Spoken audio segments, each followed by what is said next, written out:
ស្រា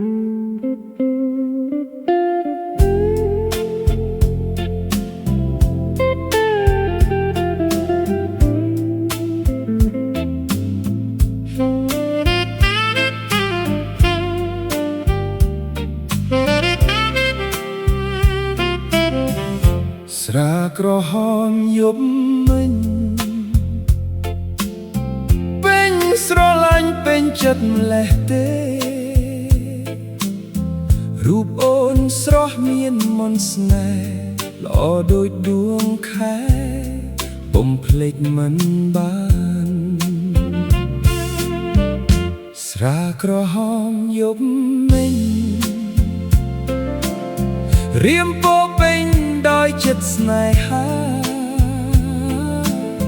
ពេលដែលបានឃើញស្រស់ជីវ៉ា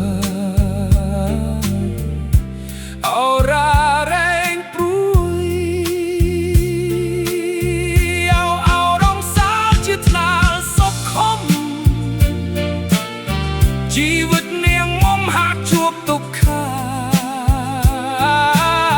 ភ្លើងពណ៌ជុំចិត្តធ្លាក់ខ្លួនអនាថានេះហើយវាសនាអ្នកចរិយាត្រីស្រាក្រហមយប់មិញចិត្តទុំនឹងពេលបែកជីវ៉ាព្រោះបងមានគូព្រមលិខិតចាមិនអាចកំណត់វាសនាជាមួយ